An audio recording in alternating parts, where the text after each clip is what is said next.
This is one of the biggest criminal conspiracies in the history of the human race. And it all started here. And these 6 gentlemen here behind us were heavily involved. Every single war that we've seen in our entire history effectively was engineered by these folks. What parallels, if any, you see between JFK and Donald Trump? You don't hear Donald saying end the Fed when he knows damn well we need to end the Fed. There's a video of a New Zealand central banker, I think, where he says, central banking is a great business. Print money and people believe it. And that pretty much sums it up. You are a den of vipers and thieves. I've determined to rout you out, and by the eternal, I will rout you out. And if we don't have the faith and the strength to do it, then you deserve to be death slaves. It's that easy. Let's talk about the Titanic conspiracy theory too, because I think that's just interesting. Either they're all about to kill us between now and 2030, or that happens. It's not up to them. That's the beauty of this. It's up to the consciousness of humanity. And we must be as gentle as doves, yet as wise as serpents.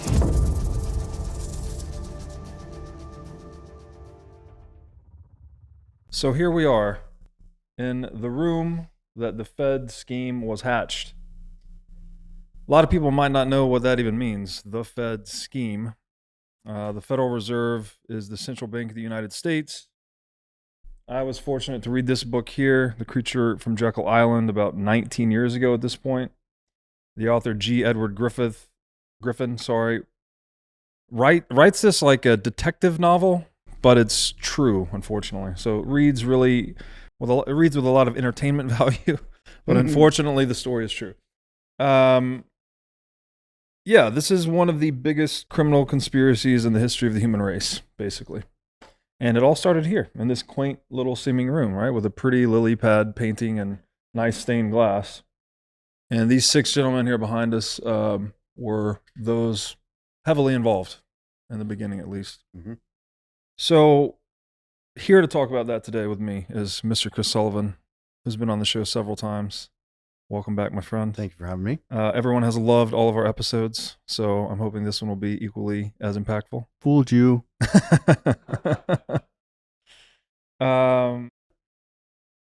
So let's start with you. We met through Bitcoin, short story basically, but you had this very interesting educational upcoming where you had a professor in college that had you read a very specific list of books. Correct. That covered the spirit of America's founding ethos. Could you just say a little bit about that and what makes you a freedom maximalist? Yeah, I mean, this guy changed my life because it's hard to get access to, for lack of a better phrase, the right materials. What I consider the right materials is just the truth. I just want the truth. I can handle it. I don't have feelings. I don't need a safe space, yada, yada, yada. And luckily, this gentleman, when I was at Emory, he was in his 70s then, and he just was disruptive. He had his own curriculum outside of the Rockefeller-based curriculum. And if you all don't know what occurred, essentially after the creature was assigned to mankind, they then took over the education system. They actually changed the music frequency to A440 from 432.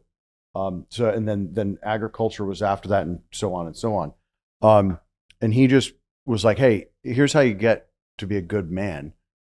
Boom, here are the books. And you really have to, you begin with understanding Cicero, Plato, Socrates, men who were executed for telling the truth thousands of years ago, Jesus as well. And up to what did Jefferson, Adams, Madison, Washington read that gave these men who were in their 30s the wherewithal and the strength to fight the largest empire that had existed at the time. Like they were actually quite a bit larger and better capitalized than Rome, which took, I think it was the most courageous act of human history. Yeah, absolutely agree, right? The founding fathers really stood up to the great evil empire and won, basically. And the lessons they learned under the centralized evil empire, they encoded the answers to, or the best solutions they could come up with, which was the decentralized constitutional republic of the United States, basically designed to not become the British Empire and not have a Bank of England, not have a central bank. So what I want to do here, I want to run through a quick timeline that this book covers. Maybe it takes me a minute to say it, and I want to ask you to throw in your context. So people that haven't read this book, I'm going to try to summarize this thing in 1 minute. It's required reading. In The Creature from Jekyll Island, Griffin's outlining basically the inception of the Federal Reserve. So early 20th century, the U.S. experienced a financial panic, most notably the Panic of 1907, which highlighted the need for stabilization of the economy. So we had bank failures, which who knows what caused that, but these men opportunistically inserted the idea of, hey, we need to centralize this whole thing so we can prevent this from happening again. 1908 through 1910, Nelson Aldrich, who was heavily influenced by banking interests, began advocating for central banking reform. November 1910, a group of bankers, politicians, including Aldrich, Warburg, Vanderlip, others, met here secretly on Jekyll Island in Georgia, and their aim was to craft a reform plan away from public scrutiny. So they're trying to do this without the public seeing what they were doing, which begs the question, why? After Woodrow Wilson's election, new legislation was introduced. The Federal Reserve Act was drafted by Carter Glass and Robert Owen, who worked with Paul Warburg to ensure the bankers' interests were represented. And then finally, December 23rd, 1913, literally the day before, I think Congress was already out. They were already out. Already out for Christmas holiday. Again, by design, they want to do this when no one's looking, including Congress. The Federal Reserve Act was passed by Congress and signed into law by President Wilson, which established the Federal Reserve System, which Griffin describes as a compromise between political forces and banking interests designed to give it the appearance of public control while retaining private banker influence. Okay, so that's just the timeline. Basically what happened, that was the inception of the Fed. I want to throw it over to you because a lot of people would call this, actually people did call this book conspiracy theory garbage for a long time. When I read this 20 years ago, people were like, oh, that's bullshit. That's not true. You know, blah, blah, blah. Today, it's taken a lot more seriously.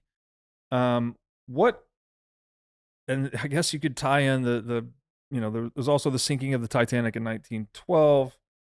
I don't know if maybe we'll jump into that next. But I think like the thing to note here, right? So how did central banking even begin? And then why was the Federal Reserve creation even more unique? So humanity's had a few iterations. The first one was rule by divine right, monarchies, right? The second was literal slavery. And then the third was the debt slavery, which is what we've been under since the late 17th century. We've been under a debt slave system. No one is actually free across the entire planet.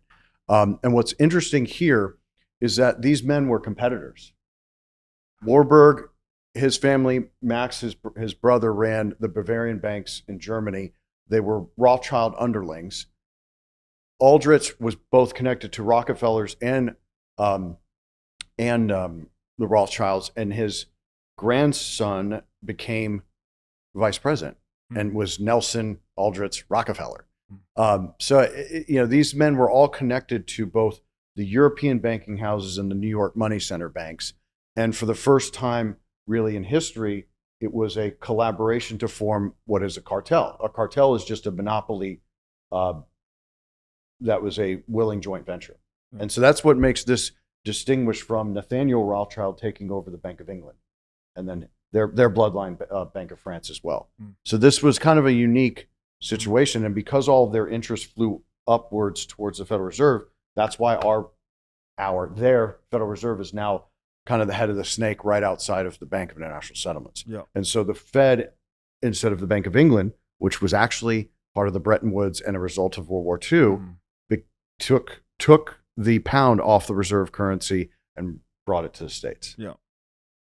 Yeah, so we had Bank of Amsterdam, as you said, late 17th century. This was like the first real central bank. This was the one the Bank of England was modeled after, which was the second major central bank, dominant one in the world. And this was the one the founding fathers were escaping from in the founding of this country. The United States was created to not have a central bank, actually, and this was the third attempt, right? We had 3 attempts at a central bank. First, actually, if you'll tell the history, one of them failed, one of them was in temporarily, and then the Fed was the third. The first was in 1791, and Hamilton, if you don't know Hamilton's story, he's the son of a prostitute and a Rothschild bloodline member. So he was and he was born in St. Thomas. He unknowingly, this is why he let Aaron Burr kill him to a large degree. He unknowingly brought in the first Bank of the United States, which was a non-value based money, debt based money. And from 1791 to the expiry of its charter was 20 years, we went into free fall in the United States. And you have to go find the forefathers' words themselves describing the economic activity. But essentially, it was confiscatory just like it is today, but it was way more out in the open. Because here you think you have money in a bank because a screen tells you. That is just pathetically incompetent and malpractice. Like it is so far removed from the brick of gold or the plot of land that the fact that people believe this is just mind-numbing. It drives me insane, actually. And the entirety of the Senate and Congress all said, F off, we're done. What do you think happens? War of 1812, right after that expired. Oh, you guys aren't renewing charter? We're going to war. And but for Russia coming to our assistance, because the nations were equally Christian, we would have lost and we would have gone back to British Empire. Then they somehow create enough panic in 1819 to bring the second Bank of the United States in. And this is where Andrew Jackson comes in. Because by the time he's elected to a second term, where I actually have the quotes from him. Hold on. This is so powerful. Forgive me for not having it memorized. Just while you're looking that up, I mean, Chris is touching on something that is a recurrent pattern throughout history, and that is every time a central bank emerges, it has to do typically with war. Typically, the excuse is to finance war. So if a government's going to wage war, they typically have to pay for that from their own balance sheet. Right. We typically use the term a war chest for something like this. Exactly. But if that government establishes itself a monopoly on the currency, it can just print money, externalize the cost of that inflation on everyone else, and then therefore expand its war chest to the savings of the entire population. So it enables a country to go to war much longer, with much more severity. And it gets real dark. I'll go one iteration higher. This is Andrew Jackson to the central bankers to their faces.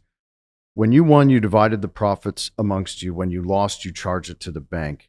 You tell me that if I take the deposits from the bank and annul its charter, I'll ruin 10,000 families. That may be true, gentlemen, but it is your sin. Should I let you go on, you will ruin 50,000 more, and that would be my sin. You are a den of vipers and thieves. I have determined to rout you out, and by the eternal, I will rout you out. 1832. Andrew Jackson, President of the United States, native of Tennessee. I'll throw that one in there. He's total badass. And he did rout them out, actually. He did. At least temporarily. He got rid of the second make of the United States, and he also cleared the only period budget, of American history. And actually, you have to go back pre-Rome to find a nation that wasn't indebted. Right. And the words he used, the den of vipers, these men were very strong warriors of Christ, basically. He's quoting Christ in that phrase. Okay, so third attempt, we get the Fed. We've now had the Fed since 1913. Let's talk about the Titanic conspiracy theory too, because I think that's just interesting. There is a theory that suggests that the sinking of the Titanic in 1912 was not an accident, but rather a deliberate act, that there were dissidents to the Federal Reserve on this boat coming to this meeting. And JP Morgan was also supposed to be on the Titanic. He canceled the day before, did not get on the boat. Then the boat sinks. All the people that didn't want the Fed to happen go down with it, and the Fed is established. So what do we want to say about that? Yeah, because America was rambunctious, right? So even if you were a waitress or you were building the railroads, there was a collective consciousness of America where I can come put in my effort and control my destiny, manifest destiny, right? And they were distrustful of the banks because they were leaving Europe that either impoverished them under a monarch, impoverished them under a central bank, or impoverished them under both, which was the case in the Netherlands, France, and England, but not Germany, which was Bavaria because Germany didn't exist then. And so they healthily distrusted anything centralized anyway. Then it's codified first in the Articles of Confederation, then in the Constitution itself. So they were already for decentralization. And this ethos was in every Congress all the way until 1913, essentially. Mhm. So when the men met here, then brought back their plans in 1910, Congress said, F off, and it was called the Aldrich Plan. And they're like, no freaking way are we letting private interests take over our money. But to the point to get to the topic on the Titanic, what I've learned about observing modern day false flags and then studying them in history, there's no wars but bankers' war. I encourage everyone to read War's a Racket by Smedley Butler. Why is Smedley Butler significant to this dialogue? They were so impressed with Hitler that they tried to do a fascist coup in the United States, hiring famous Marine Smedley Butler. But to get back to the Titanic, what they've always done is eliminate their competition. Even Andrew Jackson, they tried to kill him shortly after he killed the bank. They've tried to kill Trump twice, right? Yep. They did kill JFK. They yeah. killed Archduke Ferdinand in Sarajevo and pretended that a Serbia-Austria conflict was actually Germany's problem. I mean, it's just FUBAR. So it's not out of the realm of probability that what we are taught in schools is nowhere near an ounce of the truth, and that there was opposition on that boat that was likely not even the Titanic that was murdered. And every single war that we've seen in our entire history effectively was engineered by these folks. Yeah. There was not, like we organically did not go into Iraq. The Taliban did not do 9/11, yada, yada, yada. Yeah. Yeah. It's, this is the what is money rabbit hole to some extent. The historical part of it is dark and twisted, and you see the worst aspects of human nature. Sorry, guys. We're natural optimists, but the truth is what it is. Really, when you know the truth, you actually can exude that natural optimism. Yeah. When you're kept from it, you resonate way lower. Yeah, until you make the unconscious conscious. It directs your life, and you call it fate. So that's why we talk about these things. Okay, I want to just drop a few salient lines from this book, just in honor of the author. One line, he writes, "The study of money above all other fields in economics is one in which complexity is used to disguise truth or to evade truth, not to reveal it." So if you've ever heard someone talking in very complex financial jargon and not really known what they were talking about, that's by design. That's a lot of this fiat finance jargon is really designed to obfuscate and confuse people. It's kind of like the high priest of old, right? Where they talk in a very certain language that other people didn't know. So, hopefully that makes you feel a little better about what's going on. No, you shouldn't feel better. Well, like less you stupid, should feel I guess. terrified and then angry. Like Yes. this is unmother. It's the greatest sin of maybe abortion, but second to that, it's the greatest sin mankind has ever done. The farm at Okefenokee is a revolutionary new regenerative agricultural community. It features an 8,000 tree olive orchard, which they use to make their own olive oil, as well as a very large pecan orchard. All the animals on the farm are heritage animals, with some varieties over 100 years old and others thousands of years old. Fresh eggs are produced daily by the farm's chickens. Also, there are over 1,000 beehives that pollinate the over 200 heirloom fruits and vegetables and provide honey to all the residents. The farm makes its own molasses, unrefined sugar, herbs, and spices. The farm also features an herbal apothecary and a commercial kitchen. These are just a few reasons why the farm is the healthiest place on earth. To learn more about the healthiest place on earth, go to okefarm.com and use discount code BREEDLOVE for $21,000 off custom cabin pricing. Again, to learn more about the farm at Okefenokee, go to okefarm.com and be sure to tell them I sent you. Forget multivitamins and other supplements. Animal organs are the most nutrient-dense foods on the planet. You can get 100 times more nutrients from organs than you can from muscle meats. But the problem with eating organs is that they are difficult to find in stores, they are difficult to prepare, and even when they are prepared well, they often don't taste great. Thankfully, Heart and Soil Supplements has made consuming organ meats so much easier by providing powderized organs in capsule form. Organ meats include everything your body needs to thrive: vitamins, minerals, peptides, proteins, and growth factors. This is why organ meats were the most prized foods for our ancestors. Fortunately for us, Heart and Soil makes these treasured foods easily accessible. So go to heartandsoil.co today and use discount code BREEDLOVE to get started on your journey to optimal health and vitality. Again, that's heartandsoil.co, discount code BREEDLOVE. Have you ever wanted to start a business in the Bitcoin space? If so, then the Wolf Startup Accelerator could be for you. Wolf is the first startup accelerator dedicated exclusively to businesses developing in the Bitcoin Lightning Network. 4 times each year, Wolf brings teams from around the world to New York City to work with like-minded entrepreneurs, pushing the boundaries of what's possible with Bitcoin and Lightning. The program is designed to help early-stage companies achieve product-market fit, develop their brand, secure early-stage funding, and grow businesses that fuel the global adoption of Bitcoin. Go to wolfnyc.com to learn more or apply today. Again, that's Wolf, WOLF, NYC.com. He also writes, the Federal Reserve System is not federal, it has no reserves, and it is not a system, but rather a criminal syndicate. Yeah. So, yeah, what would he say? Basically, all currencies were a contract to gold or other monetary metal. And then once you divorce that, you've basically violated contract. So any business that's in the enterprise of printing money is violating the property rights of everyone that holds the money. So it's a giant criminal enterprise. He also writes, the power to create money out of nothing and loan it at interest is the greatest power on earth, which reminds me of Ron Paul saying that the power to print money is the most sought after monopolistic power of man. So that's why we get all of this darkness and temptation wrapped up around it, because it is people in pursuit of absolute power. Yeah, and that's a low frequency activity. And it was so obvious to the men back then. This is what Woodrow Wilson, who was coerced into sponsoring this, said within 3 years of that passing. He said, I'm a most happy man. I've unwittingly ruined my country. The greatest industrial nation is now controlled by a system of credit.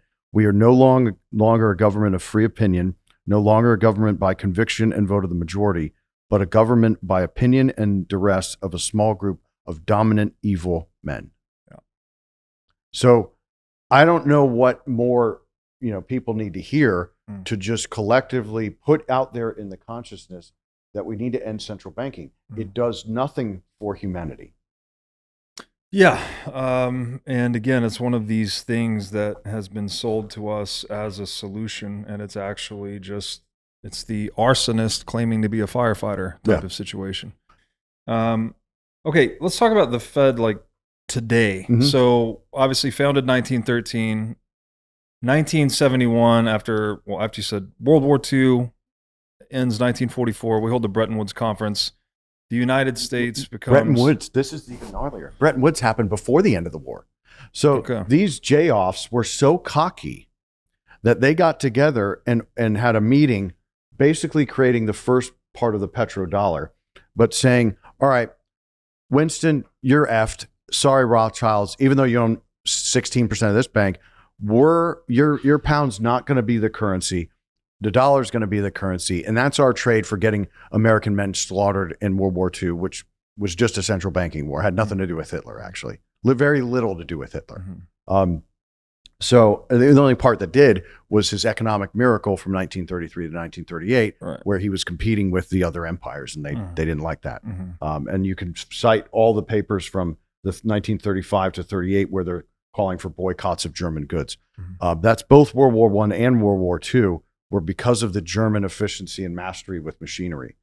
They didn't like competition. And so what that's come into now from its first iterations at Bretton Woods were 1970, Charles de Gaulle from France says, I'm calling bullshit, folks. You don't have the gold to back this currency that you're making us use. Well, what happened 11 months later? Nixon gets on national television, I believe it was August 14th, 1971, give or take, and says, we're temporarily, it's decades later, removing the dollar's peg to gold. Because at that time, the peg was fixed from 44 at 35 bucks an ounce. And that's really what caused the hyperinflationary, if some of you were alive in the 70s, that was one of the worst periods in human history. Now we're catching up to that, and we're about to have another big hyperinflationary wave. It set us up for the savings and loan crisis of the 80s. Which was stroke of pen. Right. All of this cartelism is all about eliminating competition and confiscation of assets. Yes. Yeah, so 1944, the United States rewrites the banking rules, sounds like before actually the end of the war. Global commerce rules. Yeah, so the United States and the Fed become the central bank of the earth effectively by making the dollar redeemable for gold and all other currencies pegged to the dollar, right? That system persisted until 1971 when Nixon said, you know what? Enough people asked for their gold. He said no more gold redeemability. And we go on to this fiat standard temporarily that we're still on 53 years later. And so when currency cannot be redeemed for gold, then governments can print it ad infinitum. So it's like it's a perpetually violated contract. It's a confidence game. It really is just a pyramid scheme ultimately, right?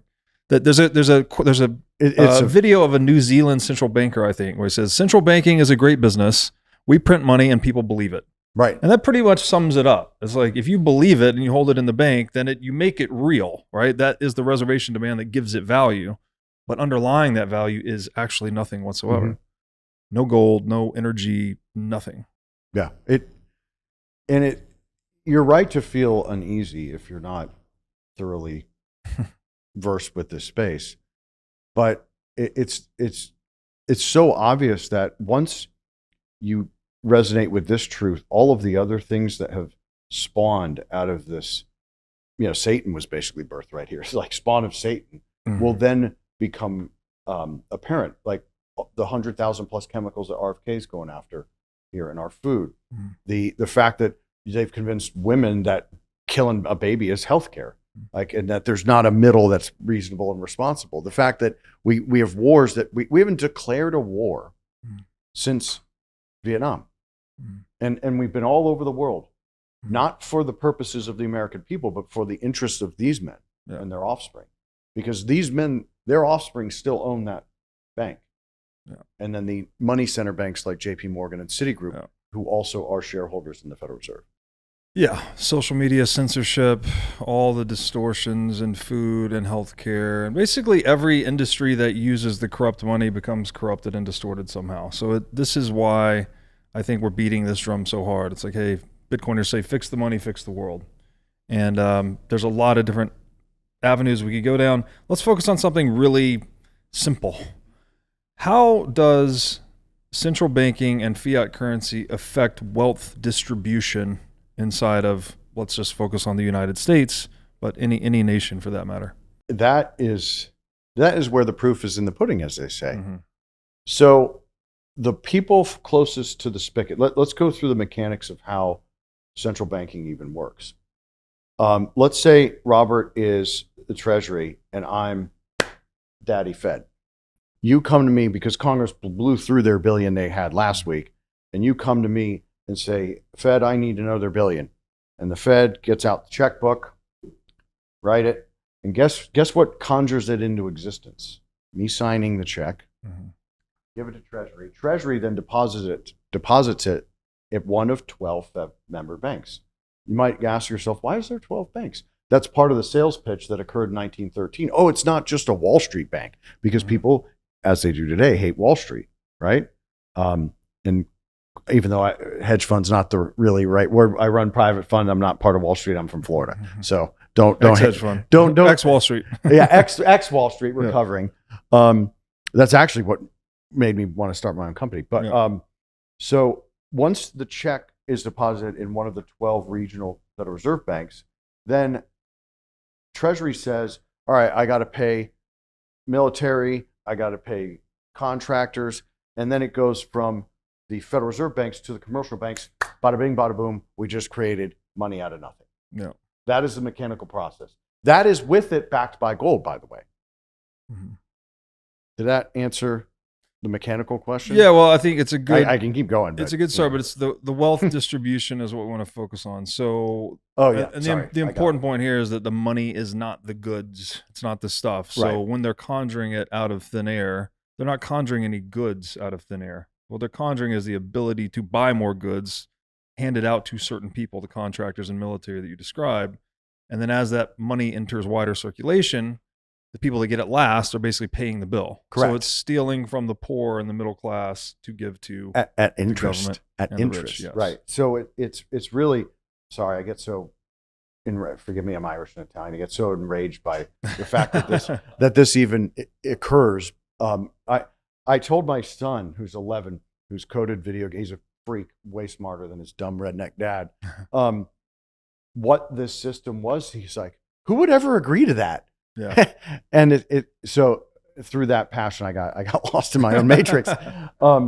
Literally, you can go on the St. Louis Federal Reserve Board site, even though the data is semi bullshit, and see that the wealth divide has gone like this. It's made there's an all-time delta between even the senators of Rome and their slaves, the multiple of wealth. And the closest to the spigot commands the purchasing power first. The furthest from the spigot foots the bill. And what we have been trained by the media to think is that the cost of things is going up, when in fact, no, the purchasing power is going down. 1 ounce of gold can buy a suit, shoes, a belt, just like it did when it was $35 an ounce in 1910. Yeah. The cost of production and goods actually stays constant. Yeah. That's a misnomer that even most Keynesian economics folks speak. Yeah. So to decipher that, money is a representation of goods and services. So if you print more of it, you actually create the illusion of there being more goods and services than there actually are. Which right? pushes price up. Yeah, but that signal doesn't propagate until people actually spend that money to buy stuff. And whoever gets that money first then benefits by buying cheaper stuff before the prices get bid up when the money's circulated more widely. So what we're saying is this is taxation without representation, without legislation, without anything, right? There's no due process. It's a hybrid of theft and taxation. Yes. Yeah. But done in a way that gives the government plausible deniability. Like when you have Joe Biden on a Super Bowl commercial. The Fed is in the government. Well, okay. But what I was going to go with is Joe Biden on the Super Bowl saying, oh, I love ice cream. I can't believe the price of ice cream has gone up. It's these damned ice cream producers that keep increasing their prices. Right. Vote for me and I'm going to pass a law that says they can't increase the prices. Like he can get away with that bullshit because people are don't stupid. Understand these mechanics. Yeah, they're stupid. And really, like, if we want to get to sound money, a Bitcoin standard, and peace and prosperity, people got to wise up. Like the reality of it is like, you know, when Congress signed, when the founding fathers signed the Constitution, there was a woman outside that asked John Adams when he came out, "What have you got for us, Mr. Adams?" And he said, "A republic if you can keep it." Well, clearly we failed miserably at keeping our fucking republic. Yeah. And we got somebody who wasn't even elected running for president. I mean, it's just mind-numbingly insane. So in order for us to really have material change, people have to be aware of mechanics, and not necessarily trust, distrust, believe, not believe, but just be conscious. Here is how it works, and we can do better than it's currently doing. Yeah, it is a mind game ultimately, right? And it's based on people's belief in something. If that belief is expressed by holding it, if you hold dollars in your savings, then you're energizing a system that is designed to deceive and steal from you and wage endless war. And everything's correlated to that deception. The reason fluoride is in the water, the reason that you see the white stripes sprayed in the air, is to make you dumb, infertile, and docile. Yeah. It's all correlated upwards to this evil. Yeah. Make you a nice, obedient taxpayer. Low T cuck. Yes. I couldn't help it. Sorry. All right. Okay. In one of our previous conversations, you said that basically that one with the no, it's absolutely true. Essentially every war, you said this, essentially every war since the Battle of Waterloo, which is June 1815, has been a banker's war. Yeah. I don't think anyone likes war. This seems to be like a universal thing humans can get behind. Hey, war fucking sucks. What is the connection between the corruption of money and war? So this sort of marrying of church and state, right, where it's this quasi-governmental function. Every government actually likes a central bank, right? How does a bartender from Queens or Brooklyn, wherever the hell she's from, go from 0 to 28 million in less than 5 years? Everybody knows who I'm talking about. AOC. Right. Yeah. Because of the central bank. Right. Because then there's lobbyists. And how does there's- Nancy Pelosi earn a $75 million well, we net just worth break the law, on insider 400 trading. Yeah. So why? Because that awful marriage, it allows the central bank to force action on the government. Oh, you're going to go put a central bank in Nicaragua. Oh, Saddam has his own gold-backed currency and he wants to trade oil in euros. Fuck you. We're coming after you.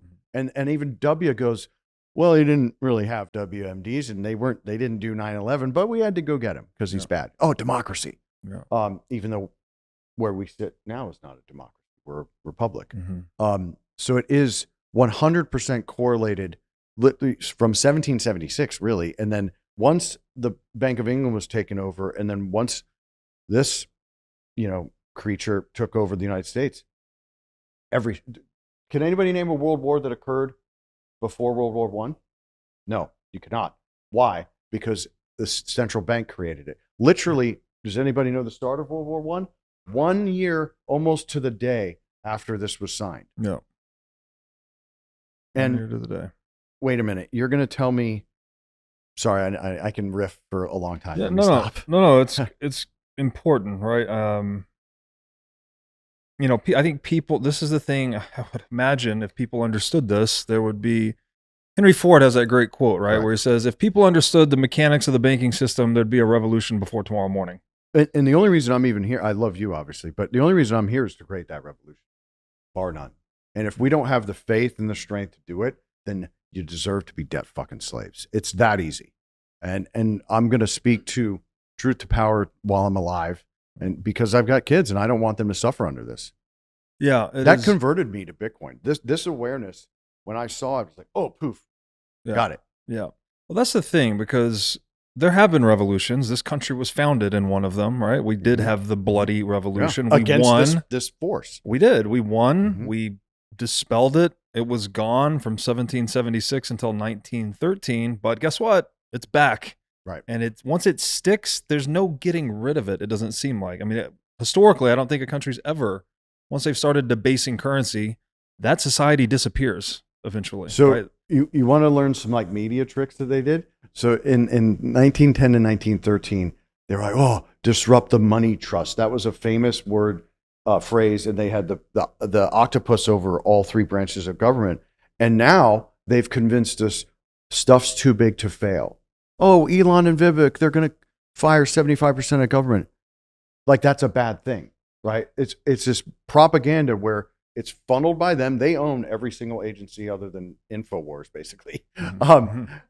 And that was an extreme example, obviously, but you And get the WiM. point. Huh? And WiM. Yes.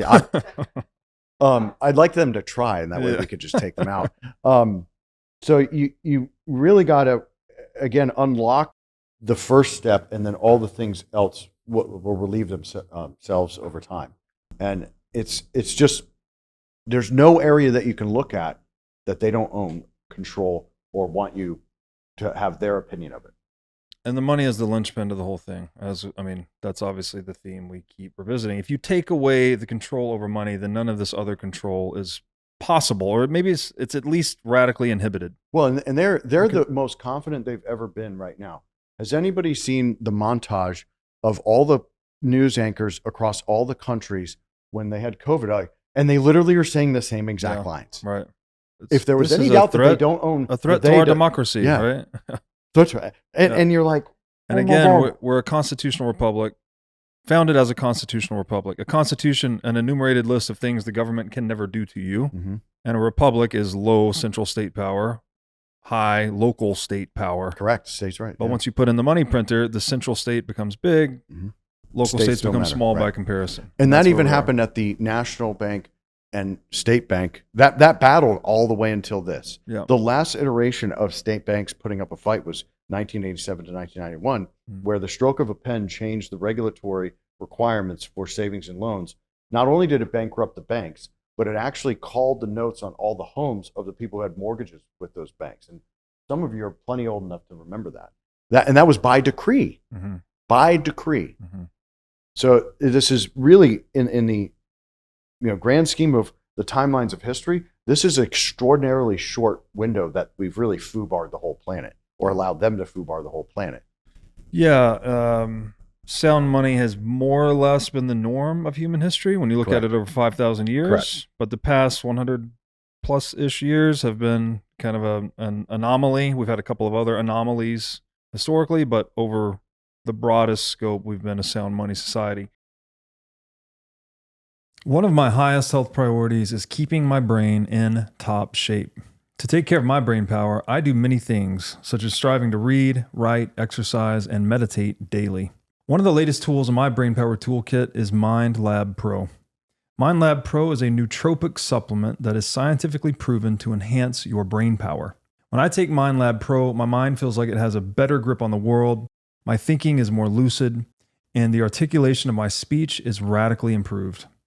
MindLab Pro has been tested in rigorous, double-blind, placebo-controlled human trials and has been proven to enhance brain power for users in every age group. MindLab Pro is an advanced formulation of 11 nootropic ingredients and is backed by research from over 1,400 human trials conducted over the past 32 years. So if you're looking to enhance your brain power, MindLab Pro is an excellent solution. Go to mindlabpro.com/breedlove to start enhancing your brain power today. Again, that's mindlabpro.com/breedlove. Do you think you know who will win the presidential election or how many seats the Democrats or Republicans will win in the House or Senate? Well, there's finally a legal way to bet on the outcome of these elections via a platform called Kalshi. Kalshi is the first legal exchange where you can bet on any event, including but not limited to elections. Kalshi has markets on who will win the presidential election, who will control the House and Senate, who will win swing states, and more. Kalshi is already being used by hundreds of thousands of people and has facilitated over $1 billion worth of trades. Let's take an example. Right now, Trump and Kamala are trading about 50-50, meaning you can place a bet on either and you will double your money if they end up winning. That's pretty good, and Kalshi has hundreds of markets just like this for you to go and play in. So go to kalshi.com/breedlove today to start playing in this predictions market. The first 500 traders who deposit $50 will get a free $20 credit. Again, that's kalshi.com, KALSHI.com/breedlove. Let's talk about the JFK assassination. So let's say this first. When you put savings in gold or in Bitcoin, you're basically putting purchasing power outside of this system. So you're taking energy out of the fiat machine and putting it literally in natural money, let's say a commodity money that cannot be printed or controlled. So value-based money is probably the best way to. So that is basically a vote of no confidence, right? If a government is mistreating people, then if they're printing too much money or they're abusing them in whatever way, people could sell the currency, take the gold, go to where they're treated best. Yep. This is a mechanism that kept government honest across time. This is what's been attacked and broken, basically. Mm-hmm. Bitcoin offers us something else. I say all that, though, to set up the JFK assassination story, because June 4th, 1963, John F. Kennedy is assassinated. And this was 3 months after he signed Executive Order 11110, where he was basically had to do with transitioning power away from the Federal Reserve and to the National Treasury. He think he was going to give the Treasury the power to issue silver certificates. Actually, 4.51 billion of silver certificates were issued in the almost 4 full months. Right. So, what can we say about that time in history, the JFK assassination, and what did it have to do with the corruption of money? The first lesson is that it echoes Abraham Lincoln.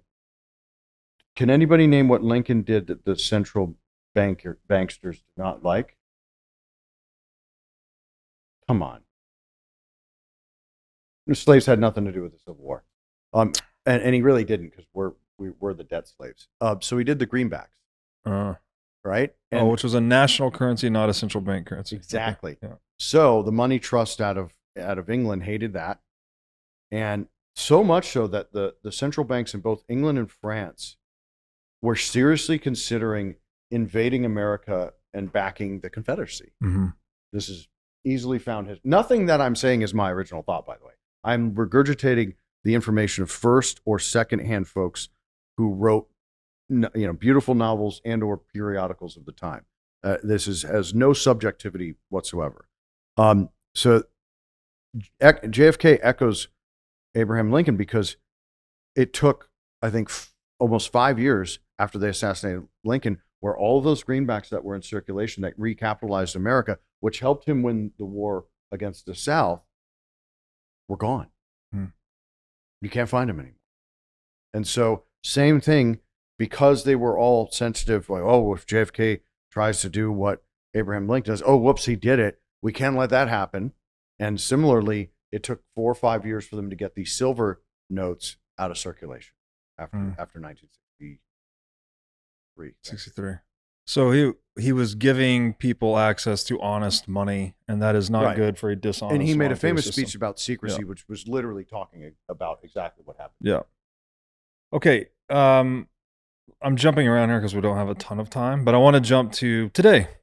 We just elected Donald Trump as the next president of the United States. A lot of people take this guy to be a JFK-like figure, that he's actually going to take it to the establishment and try to restore power to the people in various ways. Do you want to talk a little bit about what parallels, if any, you see between JFK and Donald Trump? They're both womanizers. And that's a compliment, JFK and Donald. But I think Donald may. So I would argue John was maybe more courageous before than Trump. Now that Trump's had assassination attempts, I think now they're kind of equally matched historically. But I think John was a little more courageous and verbose. Like, you don't hear Donald saying "end the Fed" when he knows damn well we need to end the Fed. Like, John's way more experienced in finance, econ, real estate financing, structured financing, derivatives. He knows exactly what's wrong. Whereas John F. Kennedy more was speaking about the top down versus the bottom up. Trump is saying end income tax, though, right? Or at least flirting with the idea. Income tax. This is funny that you pointed out. 16th Amendment was only ratified by 5 states, not all 50. So both the IRS and the taxation of our people is non-constitutional. Moreover, if I'm going to argue a moron lawyer from Harvard, when they say, "Oh, we have an amendment that says it is," well, we had to amend what the forefathers wanted. What the intention was right there in the Articles of Confederation and the Constitution. And in no founding document did they say tax the people. So it's very, very clear that on a cursory look of history, you can find that data. And that 2003, a case that has my last name on it, Sullivan v. something, that went to the Supreme Court, they literally said the 50 states didn't ratify the 16th Amendment. It is currently sitting there where we're all getting taxed out the wazoo when we actually don't have to pay it. It's not constitutional.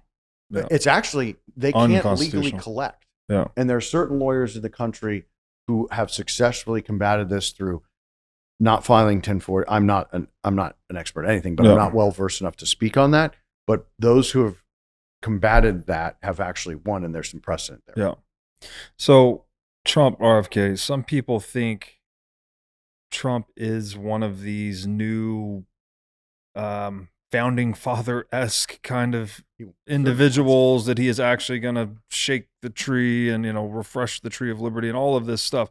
Where do you sit on that spectrum? Do you think he's going to stay true to his promises? Are his promises radical enough to get things done? As you said, he's not mentioning in the Fed. So what are your views on Trump and, let's say, the next 4 to 8 years in the U.S.? You want my subjective or objective? You take it whatever direction you like. So I'll start with subjective. I tend to lean towards that we are right to have hope. We are right to trust a process of what seems to be very talented people getting together for the public's best interests. Thankfully, there's a element of what the forefathers called disinterested. Oh, George Washington, you don't want to be president? You're president, right? Where Elon, Vivek, a lot of the people here, RFK, they don't need to do this. Donald doesn't need to do this, right? I'd rather be hanging out with Melania all day, right? I mean, geez. So that is something that we have not seen in our government system since I think it ended with John Quincy Adams, Hmm. the son of John Adams. That was the last president that was disinterested. Hmm. So that's unique. I think that's pretty epic historically. Objectively, until I see some train wrecking and bulldozing occur, I will err on the side that these folks aren't going to go quietly. Yeah. And there has to be a very, very real strategic dialogue with the American people about how this transition is going to look. Because if we're ever going to get out of it, guess what has to happen first, folks? A major foreturning and a gigantic crash. So we all have to collectively suck it up and destroy the credit system. Mm. And I've got a version of it that I really don't want to say because I'm already on all the lists. But, if I, well, I'll put it out there. If I were Donald, the main way to do this clean would be, and thank God we have Bitcoin, to say to the central banks of the world, because it can't just be an American phenomenon. This has to be global. And we can start here and then we essentially lay out the playbook and the rules of engagement. Don't impose it via military anymore, but through great truth and sales process, bring everybody to the table. We honor the amount of debt that's owned by investors, and we default on the debt that's owned by central banks. Right now it's about 9 trillion treasuries and about another 11, 12 trillion of CMBS, MBS, and ABS securities. And that can be done with the stroke of a pen. Effectively, it's not even there anyway. So it's literally like going, sorry, Jay Powell, gone. And nobody will really even know the difference because it's not actually contracting the money supply. Yeah, kind of smart, eh? And if we did that, that roughly 35, 38% of Euro Japan, I don't know China because their books are worse than our fake books. But if you say that we've then given ourselves a reduction from 36 trillion down to maybe 25 trillion of debt, we can get to a realistic payoff by collateralizing that debt with Bitcoin. And I think that's probably the cleanest, easiest way without without really causing a multi-generational depression, which is how this is supposed to work. You can't just float infinity everything and there not be any pain for it. It's like, I'm going to do 10 kilos of Coke, but I'm never going to come down off of it. Oh, you died.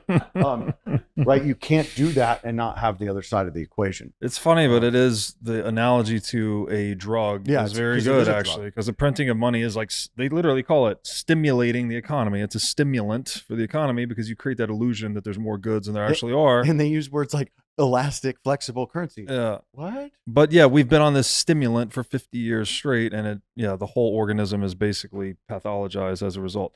You brought up Bitcoin. Obviously, we have to talk about Bitcoin. There's already legislation being written, and I don't know what stages it's in, but the United States, Cynthia Loomis, as you said, has written it, that the United States is going to be buying tens of millions of dollars of Bitcoin per day, every day, for the foreseeable future, or something like 5 years, yeah. For 5 years. Yeah. So if that happens and the United States government starts stockpiling Bitcoin, how are other nation states going to respond competitively? What do you expect to play out as a result of that? Well, again, it's always like multi-factored answer. It's going to force other countries to the table to do that, right? At what magnitude will be up to them, but it's akin to petrodollar. Like the beginning of the petrodollar, all the this is how we've avoided inflation largely in the United States in the 90s and early 2000s. All the countries had to ship in agriculture, energy products, and natural resources, where our industrial manufacturing base was gutted and sent offshore to basically do this. So it will key off something like that will benefit both the constituent consumers of those countries and the United States as a superpower. What I don't like about that, right, and this is something does everybody know what the stock market is? Do we know what stock buybacks are? All right. What I don't like about stock buybacks is what's your favorite company in the world?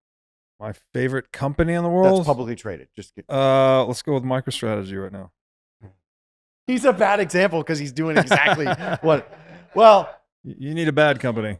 No, he's actually doing like the dilution is really cool, but let's use Let's go with Coca-Cola. Coca-Cola. Need a bad company. There you go. All right, and NVIDIA. All right, so they go in with leverage to buy back their stock, right? Well, I like NVIDIA. I love NVIDIA. I was in the IPO. I actually recently sold it because it's fucking overvalued. I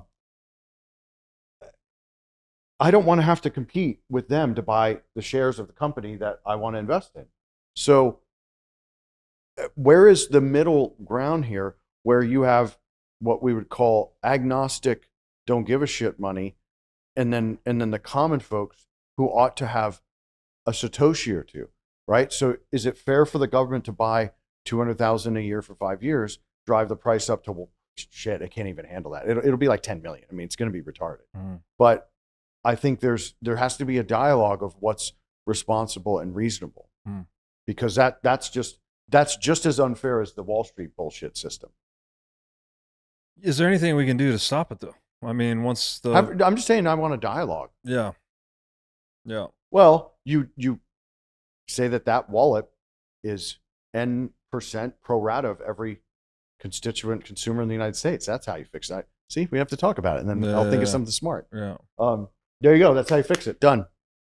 Yeah, it sounds like a very elegant solution, but not something that government would probably employ.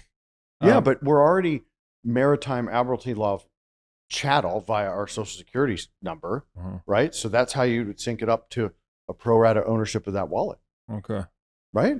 No, I mean, I agree that it's fair. Of course, if the country owns it, then technically the citizens of the country should own the thing pro rata. But but more immediately, U.S. starts buying a ton of Bitcoin. You think other nation states will also just emulate the strategy?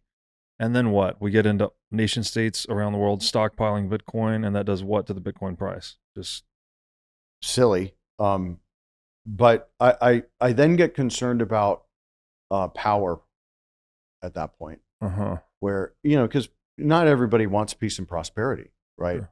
So I would be most concerned of doing a modality that is repeatable, scalable, and transparent here in the United States with the window.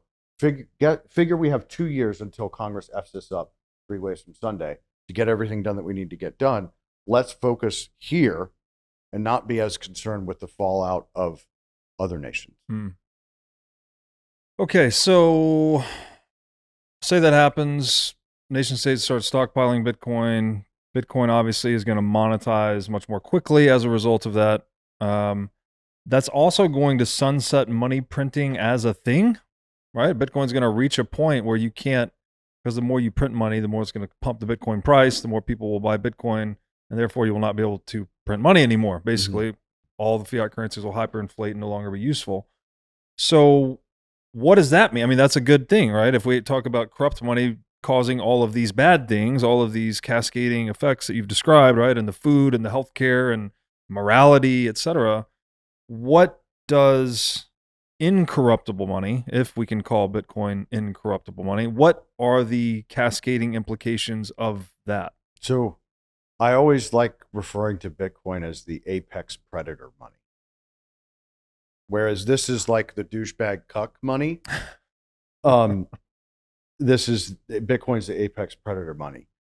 And it essentially the offshoots will be the inverse of geoengineering, the inverse of bioweapons disguised as vaccines, the inverse of GMO, 100,000 chemical poison, blah, blah, blah, the inverse of fluoride, the inverse of murder as a healthcare practice, and it just will transcend everything.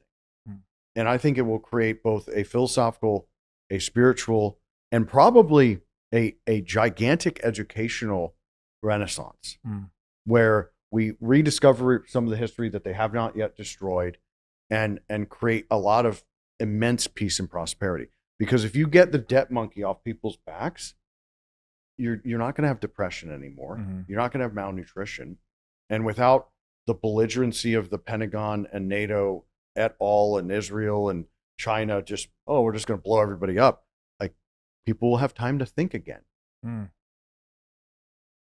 I've heard it perhaps best described as a spiritual crime. Well, you're extending your time preference, right? Yeah. And sorry, I interrupted. No. Absolute time preference is connected to this, right? The lower your time preference, the larger your spirituality in many ways, right? You consider how do my present actions impact me and others across the widest possible set of time, right? You're actually thinking intergenerationally, Correct. ideally, rather than quarterly as we do in fiat world. Mm-hmm. So if fiat currency, corrupt money, central banking is this gigantic spiritual crime, what does the other side of that look like spiritually to you? Like, what does this mean? I think this is why this is so hard to talk about, that the word spirit's hard to define. It's not actually woo-woo. I've heard it described as the pattern that propagates independent of substrate. So the pattern that's going through all domains. And that's why I think money's hard to describe, because it's kind of spiritual in that way. It's going through all domains. You could call God as reality personified, right? And spirit reality personified. But I think what you're getting at is when we look at the Enlightenment and in the actual Renaissance period, right? Those are good examples. This will probably be better than that because they still had coinage fiat money back then. You'll see immense art. You'll see the Tartarian style buildings come back. And I hope you guys know what I'm referring to. You'll see probably much better music because Lord knows it's not music now. I don't even know what's happening. So I think those are like the immediate ancillary benefits, but you'll get poets. All of that's an offshoot of that time preference change, right? When I'm panicked because I got to pay a bill and I know I got to use the money I'm getting because it's going to inflate away. I'm not worried about, pointillism of lily pads. Beauty. Yeah. Right. Like Monet would do. Right. So you expect to see another Renaissance? Either they're all about to kill us between now and 2030, which is written in UN Agenda 2030, or that happens. We can't, I just don't see any historical example where there's not that when you have low time preference, harmony, and peace. Well, it's a very sharp fork in the road. I hope we choose the beautiful path. It's up to the consciousness of all of humanity. Yes. It's not up to them. That's the beauty of this. It's up to the consciousness of humanity. Right. Yes. And we must be as gentle as doves, yet as wise as serpents to navigate what's ahead. And instead of it just being American, said by Patrick Henry, it's a tree of liberty must be refreshed from blood of patriots and tyrants globally. If the patriots want freedom, they get it because these men can't fight. Yeah. Well, you are correct historically. I guess I do hold out hope that Bitcoin is somewhat of a bloodless revolution. It is unique in so many other ways. Right. And so far, so good, by the way. It is the best performing asset in human history, and it hasn't harmed anyone other than these guys and their descendants. Before starting the What is Money show, I spent most of my career as a CFO, overseeing internal technology implementations and business acquisitions. Over the next 10 years, it is projected that over 12 million businesses in the US will be sold. If you are an operator running a business generating between $5 and $200 million of revenue, and you're considering selling your business within the next decade, then there is a significant opportunity for you to deploy technology to streamline business processes, reduce operating costs, and enhance the multiple your business ultimately sells for. To this end, I am partnering with the team at Emerge Dynamics, a firm with decades of experience in maximizing the value of privately held small and middle market businesses. Go to emergedynamics.com/breedlove to learn how you can build an attractive, high multiple company that maximizes your return when you fully exit. Again, that's emergedynamics.com/breedlove. This December 17th to 21st, 2024, join me on the Pacific coast of Mexico for our men's retreat, The Art of Alpha. At this world-class retreat center, we will have daily meditations, movement practices, yoga, cold plunging, infrared sauna, and many other biohacking modalities, all while enjoying world-class cuisine designed for optimal full-body health. The retreat center is a gorgeous biohacker's paradise located right on the ocean. You can think of this place as a nervous system reset facility. At the Art of Alpha, we are seeking men who wish to cultivate freedom, wisdom, sovereignty, physical fitness, truth, and love in themselves and in those who look up to them. If you've always felt motivated to push yourself to new limits to discover the best version of yourself, but you've struggled to find the right community to immerse yourself in, then the Art of Alpha is for you. To apply to join the Art of Alpha, go to breedloveevents.com.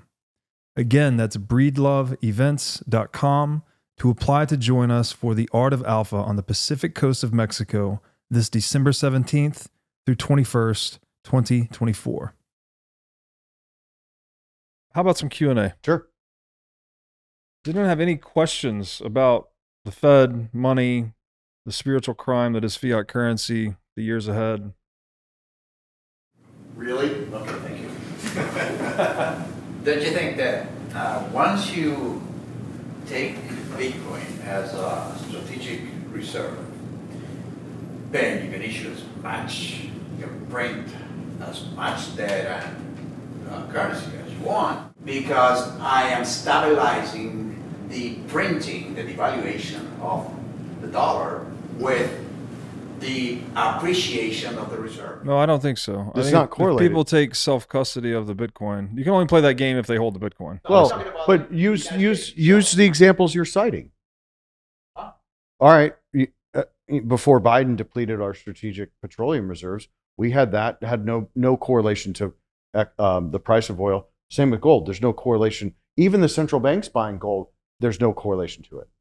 So first off, unless you make it a central bank reserve. right, and the mechanical function separate. And that's why there's no correlation. Theoretically, I get what you're saying. Oh, if everybody knows we have N number of Bitcoin, we can just go girls gone wild printing. Sure, but that's a subjective potentiality, not a mechanical one. I mean, the way I would break this down is like if you're actually printing money to drive up the nominal price of Bitcoin, you're printing money to steal from savers in dollars to acquire Bitcoin on the market at the market price. So you're still monetizing Bitcoin, right? The purchasing power is being moved from dollars into Bitcoin. So I don't think it may create some opportunity for governments to manipulate people to the extent that they hold a large reserve and don't give custody to people. But to the extent people take self-custody of the Bitcoin, the illusion is popped, basically. I think that's your concern is that misplaced incentives, right? Yeah. And that's a human thing, not an asset thing. Well, and it is a kind of a moral conundrum. When you print money, you are stealing. Because and then gold's actually worth only what we say it's worth, right? Same with oil, except oil actually creates energy. So I'd argue oil's infinitely more usable than gold. But the mechanics of corruption are human, not an asset. Well, these people have been known to corrupt communications, especially. And the way they message it's going to be this way if they do it. I think the way you do it is you have to get rid of central banks. You can't let the Fed, through their open market operations, which were authorized in 1935, go out and buy Bitcoin. You also can't stop them. But they've been shorting it constantly since its existence. So I don't think they're going to flip that mandate. But nonetheless, that is a human condition to be concerned about and to have a dialogue about. How long do you think this Ponzi scheme will continue to print? And how much do you keep doing it to people? Oh, forever. The number, the 35 trillion, it might as well be 100 quadrillion. It was 25 literally 3 years ago, 3.5 years ago. Yeah, exactly. So it can go on so long as the people believe in it. It will not end until roughly 30%. I can't, back in the day it was 8-9%. Call it 30% of the world has to say, fuck you. It'll keep going until that happens. Now, my last question is I'm sorry, can I answer your question? Because I have a perspective on this. It's a race, actually. It's a race between the money printing, which is stealing purchasing power from savers, and it's a race between technological advancement that unlocks more purchasing power. So as technology outruns inflation, the money printing can go on longer and longer and longer. Right. But when the inflation outruns the productivity and people start getting hungry, you have riots in the streets, that's when the currency fucking fails. So it's this technology is amazing, it's unlocking productivity, but unfortunately, there's a weird side effect that it extends the runway of fiat currency and money printing. So, good question. Thank you. The GDP of BRICS apparently now is bigger than the G7 nations. That's the last current thing I heard. Obviously, they don't like America, and they want to get off the dollar standard. So as Michael Saylor says, the first Federal Reserve Bank, or the first reserve bank to basically print and buy Bitcoin, that's a race. Do you think we'll go on a Bitcoin standard? Like if the United States, look, it's unpayable, how do we get out of this? we know that China, Russia, and the BRICS don't want to be in the dollar standard. How do you know that the Federal Reserve's not behind them too? I guarantee you they are. By Bitcoin. No. Behind BRICS. Yeah. And BRICS is mining Bitcoin, though. Not yet. Well, I think they already are. There's countries individually that are. Yeah, BRICS member countries are mining So Bitcoin. the only two that are not under this banking system is Russia and China. Every other BRICS nation is controlled by the same men. And they happen to be the BRICS two. nations, yeah. Then also in the Middle East, around Iran is not under their control. Correct. That's and why they're Syria under is attack. not either. That's why they're under attack. Right. Yeah. So you look, they took out Saddam. Who was next? Muammar Gaddafi, Golbak Denari. Right. This is all public available knowledge. And they're going after Bashar and the Shah. I mean, it's really weird because they installed the Ayatollah anyways, and now they want to go back in there. But nonetheless, there's no real threat from the BRICS more than a few percentage points. So do you think we go on a Bitcoin standard? Like, is there a path to a Bitcoin standard in your view? Well, first I cited one of the paths, which was default on the central banks, then cut them off, and then start with strategic reserve, and then my vision for it is it's the collateral settlement layer for all transactions for humanity. And that way you don't have to have like this insane block space or hash rate or kilowatt hour war when you're just saying, all right, it's base layer and Lightning Network or some version of second layer can be the functional throughput for all of transactions. And it can have different, call it L2 type tokenizations of those transactions, but it's all going to be on top of it. So if I understand that correctly, at the end of the day, they would consolidate all the transactions and plug it into the network. Yeah. Right. Yeah, every transaction occurring in cyberspace or telecommunications would be Bitcoin based. Correct. Basically. Yeah. Right. Like Swift, but not shitty. Well, Swift but not yeah, corrupt. Swift it's like DOS retarded. Yeah. But it's not even real. So Swift is out of the Bank of International Settlements, which is in Basel, right? You know what happens on the wire? API pings one computer, then they just fucking put it in there.